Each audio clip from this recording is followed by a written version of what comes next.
안녕하십니까, 레피디입니다. 6월 30일 두산중공업 보도록 하겠습니다. 먼저 증시부터 보겠습니다. 코스피와 코스닥 둘 다 상승했습니다. 코스피는 0.3%, 코스닥은 0.7% 상승하면서 마무리를 했습니다. 자, 확실히 이제 수급을 좀 보면 코스피보다는 코스닥으로 외국인과 기관이 뭔가 쏠리는 듯한 모습이 좀 들고 있고요. 최근에 기관은 계속해서 코스피를 매도하고 있는 모습입니다. 자, 하지만 지수 자체가 막 크게 하락하는 모습은 아니어서 다행이라고 생각을 하지만 여전히 이제 코로나19 그 델타 변이 바이러스에 대해서 변수가 존재하기 때문에 지금 증시가 상방으로 가다가 살짝 멈춰 있는 듯한 모습입니다. 그래서 원래라면은 이런 이제 저항선들을 좀 깨주고 나면 좀 강하게 치고 나가줘야 되는 그런 타이밍이었는데요. 지금 모든 이 호재를 경기 회복을 부정할 수 있는 그런 코로나 변이 바이러스가 등장을 하다 보니까 특히나 이제 델타 변이 바이러스는 이전 변이들보다 좀 심각하다는 얘기가 나오고 있기 때문에 좀 주의해서 확인을 좀 해야 될 것 같습니다. 자, 투자자는 기간 계속 매도를 하고 있고요. 외국인은 조금씩 이제 매수를 하지만 뭐 크게 의미 있는 매수는 없습니다. 그래서 좀 더 이 외국인이 힘차게 좀 들어와야 될 것 같고요.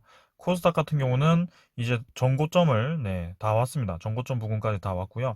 확실히 이제 진단 종목이나 아니면 바이오 종목들이 급등을 좀 하다 보니까 이렇게 코스닥이 힘을 받아서 좀 올라가는 것 같고요. 나머지 이제 기술주들도 뭐 5G나 반도체 기술주들도 조금씩 이제 움직이는 모습이거든요. 그래서 지금 미국 증시를 보시면 어, 우리나라 증시와 비슷하게 움직입니다. 오히려 이제 다우보다는 나스닥 쪽으로, 기술주 위주로 아니면 바이오주 위주로 이렇게 올라가다 보니까 힘을 좀 받는 것 같습니다. 그래서 다우가 지금 이제 뭐 은행주라든지 그런 경기 회복주들이 많이 모여 있는데요. 그런 점에서 확실히 이제 코로나에 대해서 좀 경계감이 있는 것 같습니다. 하지만 마찬가지로 다우도 뭔가 어느 바닥을 깨버린 것은 아니고요. 하락을 했다가 금방 회복을 했기 때문에 여전히 이제 글로벌 증시의 그 모멘텀들은 살아 있습니다. 그래서 저는 뭐 아직까지도 증시가 계속 상승할 수 있다라고 생각을 하고요. 코로나 델타 변이 바이러스가 만약에 대유행을 작년처럼 하게 된다면 그때는 이제 증시 전체가 하락을 할 수 있습니다. 그래서 이제 경기 회복도 조금 꺾일 수도 있고요. 그런 점에 대해서는 좀 경계를 할 필요가 있다. 그럼 만약에 그런 상황이 되면 또 이제 진단 종목이라든지 바이오주, 백신이라든지 뭐 그런 종목들 위주로 종목 강세가 이어질 가능성이 있습니다. 자, 하지만 아직까지는 그런 때는 아닌 것 같아요. 자, 그래서 환율은 3원 정도 내려서 1128달러, 1120원이죠. 1128원이고, 아직까지도 뭐 여전히 횡보 중입니다. 하지만 이제 이 장기 이평선을 한번 넘어보려고 시도를 하고 있거든요. 그래서 보통 이제 급락했던 주식에 대해서 회복하는 과정이 지금 환율에 비슷하게 적용이 될 수 있을 것 같아요. 그래서 한 몇 달 뒤에는 환율이 이 장기 이평선을 돌파하면서 이 고점까지도 돌파를 해보지 않을까. 네, 그런 생각이 듭니다. 자, 그 다음에는 이제 뭐 지수 선물 크게 변화 없습니다. 오늘 조금 다 하락을 하고 있고요. 특히 이제 유로톡스 같은 경우는 좀 1% 정도 하락을 하면서 조정을 좀 받고 있습니다. 하지만 미국 증시는 아직은 큰 게 변화 없고요. 10년물 같은 경우도 1.45%로 계속 떨어지고 있습니다. 그래서 아무래도 코로나에 대한 그런 움직임 때문에 이 채권 수익률도 좀 하락을 하고 있는 게 아닌가라는 생각이네요. 자, 그래서 지금 뭐 증시가 한쪽 방향으로 올라간다, 내려간다 이런 것이 아니고 코로나와 지금 경기 회복 그 양립을 하고 있습니다. 그래서 되게 애매하게 지금 진행이 되고 있는데요. 거기에 대해서 정답을 찾으려고 제가 한번 노력을 해보겠습니다. 여러분들 일단 지금은 괜찮다고 생각합니다. 증시는 이 정도로 보겠습니다. 두산중공업 보겠습니다. 350원 하락했고요. 23,850원 마무리했습니다. 확실히 이제 거래량도 좀 죽었고요. 그 다음에 이 상승 하방폭이 거의 멈춰 있는 듯 하죠. 그래서 이전에 두산중공업이 원자력 발전 이슈가 없을 때의 그 움직임처럼 나오고 있고요. 자, 그래서 주가가 멈춰 있는 모습이죠. 그래서 차트를 보시더라도 되게 재미없게 진행이 되고 있습니다. 뭐 차트로만 좀 분석을 한다면 이 정도에서 계속해서 횡보를 좀 하고 있고요. 지금 쌍바닥 자리에서 지지를 좀 해준다. 그렇다면 조금 더 상승을 할 수 있겠습니다. 하지만 이 저항을 맞았던 25,900원 선 정도를 쉽게 넘어가지는 못할 겁니다. 그래서 두산중공업이 이제 좀 이런 횡보 구간이나 아니면 계단식 하락을 할 가능성도 있다. 그래서 첫 번째는 23,000원에 대해서 제가 주목을 했고요. 지금 다행히 이제 아래 방향은 좀 받쳐주면서 진행이 되고 있습니다만, 여전히 거래량도 죽어 있고 재미없게 진행이 되고 있습니다. 자, 그래서 제가 두산중공업을 확실한 구간에서 매수를 하는 것이 좋겠다라고 말씀을 드렸고요. 이런 구간에서 241선까지도 이렇게 횡보를 할 수 있기 때문에 그런 과정에서 매수를 하는 게 좋고요. 지금 당장 뭐 어느 구간에서 매수를 해라 이렇게 말씀을 드리기가 굉장히 어렵습니다. 그래서 지금 여기서 매수를 해라, 매도를 해라 이것은 트레이딩 관점이기 때문에 저는 두산중공업은 그런 관점은 별로 좋지 않은 것 같습니다. 그래서 이 월봉 따라서 꾸준히 지금 저점 돌파해서 상승했기 때문에 이런 과정을 계속 겪어가면서 다음 상승을 기다리는 게 맞다라고 보여지고요. 두산중공업 얘기지만 두산중공업 이외에 지금 제가 보고 있는 예를 들자면 2차전지입니다. 2차 전지 종목들 차트를 좀 보자면 한번 배터리 이슈로 강하게 상승을 했었어요. 네, 아주 강하게 상승을 했었고 그 이후에 이렇게 좀 하락을 하면서 횡보하는 구간을 거쳤습니다. 그래서 결국에는 이렇게 이평선을 벌리기 시작했던 그 241선 기준이죠.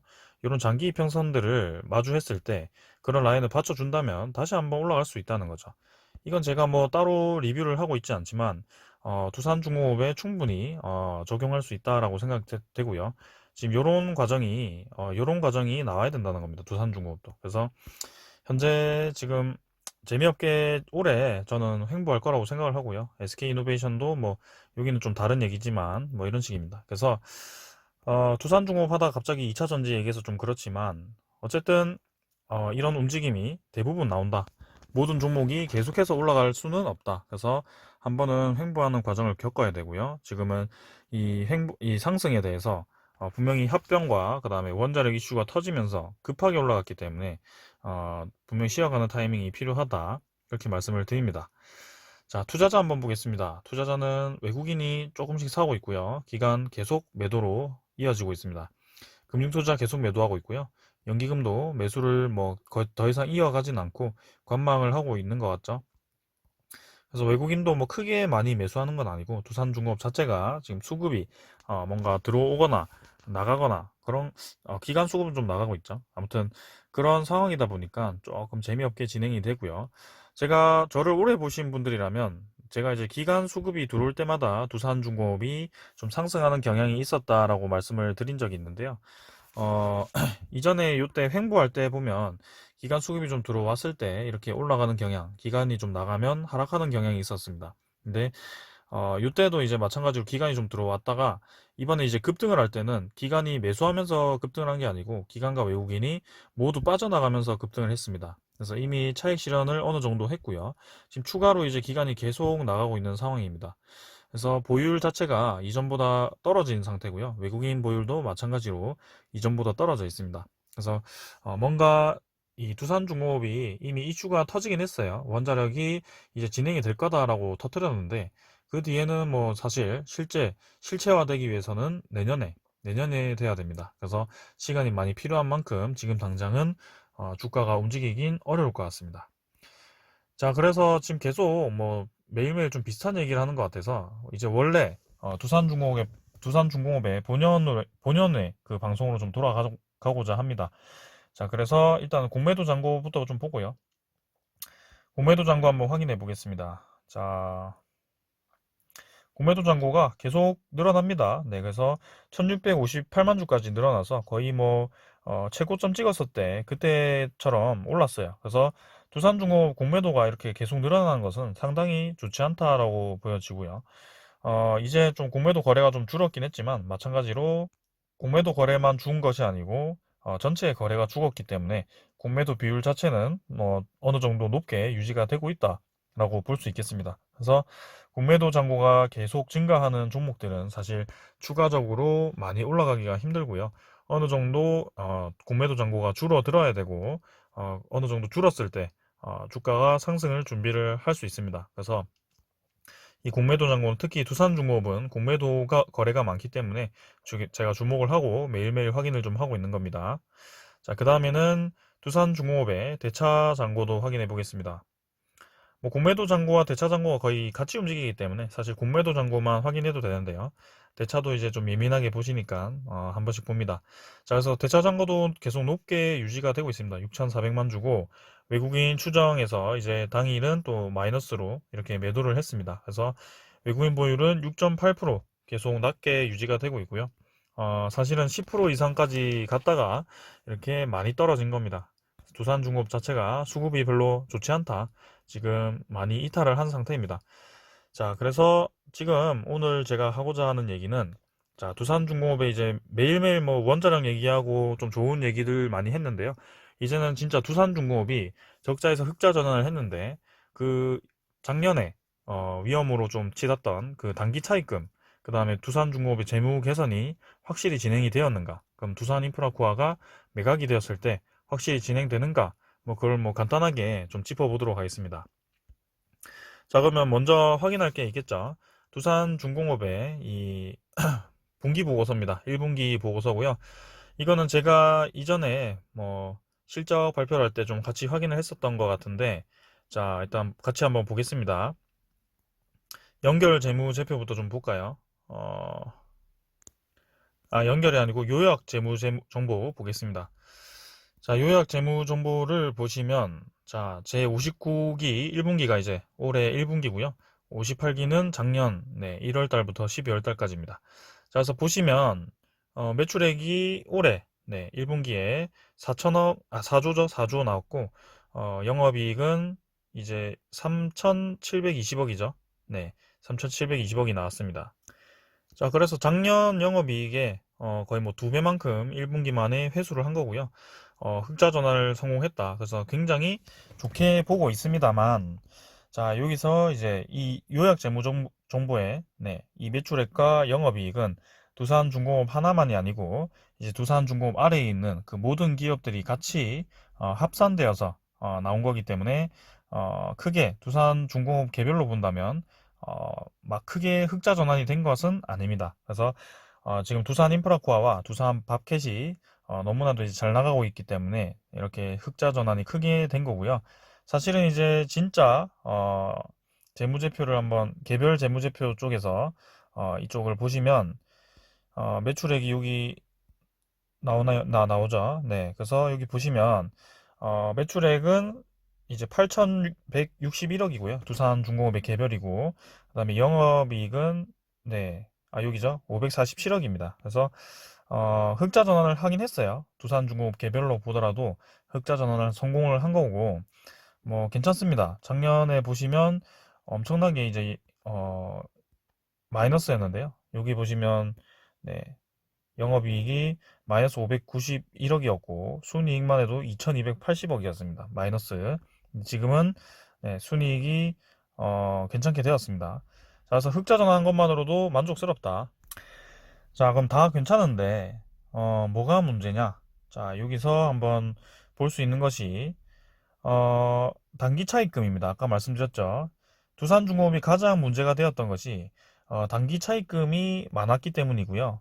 거기에 따라서 이제 은행권과 이런 쪽에서 돈을 빌렸습니다. 3조 단기 차입을 했는데 그 3조 이상 했죠. 네. 한 4조 정도 했나? 아무튼 그래가지고 산업은행에서 이제 너네 이거 갚을 수 있냐? 못 갚으면 두산 인프라코아 강제로 매각하겠다 이렇게 얘기가 된 거였죠. 그래서 작년에 3조 자구안이라는 얘기가 나오면서 두산중공업이 이제 뼈를 깎는 심정으로 하나하나씩 매각을 합니다. 그리고 마지막에 이제 두산인프라코아가 매각이 되면서 이 3조 자구안이 마무리가 되는 듯 한데요. 자, 그럼 단기 차입금이 얼만가? 자, 지금 보시면 여기입니다. 사실은 많습니다, 여전히. 단기 차입금이 여전히 많고요. 4조 4,346억이 있습니다. 1분기 기준. 그리고 작년 기준으로 4조고요. 4천억 정도가 더 늘게 잡혔습니다. 그래서 단기 차입금이라는 것이 단기간에 이제 상환이죠. 상환 기간이 도래하는 그 차입금을 말합니다. 그래서 4조 4천억이 지금 단기 차입금으로 잡혀 있기 때문에 두산중공업이 지금 완전히 뭔가 재무 개선이 진행이 되었다라고 보기에는 조금은 어렵습니다. 그래서 그러면 이 단기 차입금이 많은데 어떻게 해야 되냐? 당연히 이제 갚을 능력이 있어야 되겠죠. 자, 그래서 지금 이렇게 보시면은 기사가 좀 잘 나와 있습니다. 어, 흑자 전환을 했는데 두산중공업 시장 자금 조달 속도가 이제 두 달 새 2,500억 육박을 한다고 하죠.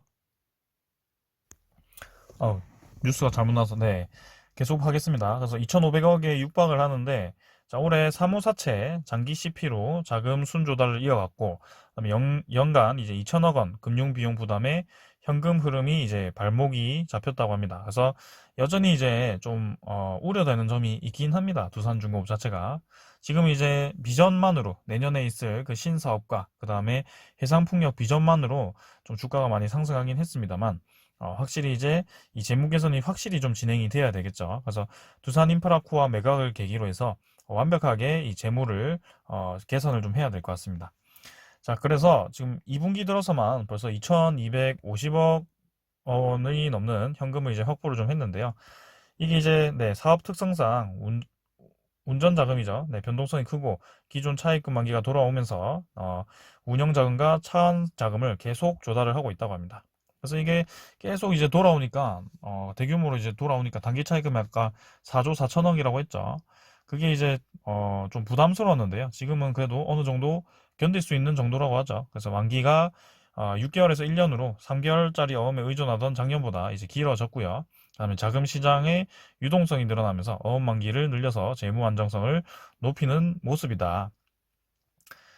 자, 하지만 여기 보시면 두산중공업이 이제 흑자 전환을 성공해서 두산 인프라코아를 8,500억에 매각을 하게 되는데 이 8,500억의 현금이 추가 유입이 될 겁니다. 그래서 이 현금 유입을 해서 그 단기 차입금을 상환을 진행을 할 건데요. 근데 이제 두산 인프라코아가 빠짐으로써 원래 이제 캐시카우죠. 캐시카우 역할을 하던 두산 인프라코아가 빠지면서 이제 두산중공업이 현금 창출력이 떨어지면서 과도한 금융 비용 부담이 여전히 발목을 잡고 있다고 합니다. 그래서 사실은 이제 두산 밥켓이 두산중공업 아래로 들어오기 때문에 크게 많이 걱정되지는 않습니다만 그래도 두산 인프라코아가 좀 빠지는 것에 대해서는 조금 이제 현금 창출 능력이 떨어지는 것은 사실입니다. 자, 단 이제 두산 퓨얼셀이 지금 크고 있기 때문에 좀 더 시간이 지나면 괜찮아질 거라고 생각을 하고요. 자, 그래서 이렇게 현금 창출 능력이 뭐 높지 않다 그런 얘기입니다. 그래서 대부분 이제 단기 자금에 의존하는 점이 또 부담이고요. 아까 그게 단기 차입금이고요.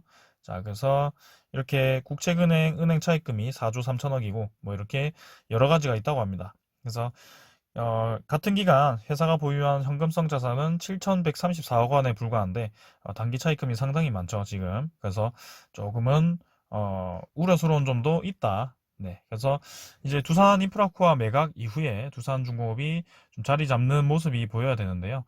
이제 신주 상장 물량도 좀 있고 이제 원전 이 사업은 내년으로 좀 넘어갈 거기 때문에 이런 우려감들이 또 나오기 시작한다면 아무래도 주가가 좀 조정받거나 횡보하기에는 딱 좋은 그런 시기라고 생각합니다. 그래서 지금은 섣불리 들어가기보다는 두산중공업은 좀 가만히 지켜보시는 게 좋을 것 같고요. 그 다음에 이 두산중공업의 분기 실적을 보시면 사실 부채 비율이 네, 259%에서 네, 1분기에 좀 증가를 했어요. 265%로. 그래서 부채 비율도 200 중반대에서 머물고 있습니다. 그래서 단기 차입금이 빨리 이제 상환이 좀 되어서 두산중공업이 재무 개선이 빨리 진행이 되어야 된다. 그렇게 생각을 합니다. 그래서 흑자 전환에 대해서 지금 주가는 충분히 상승을 했고요.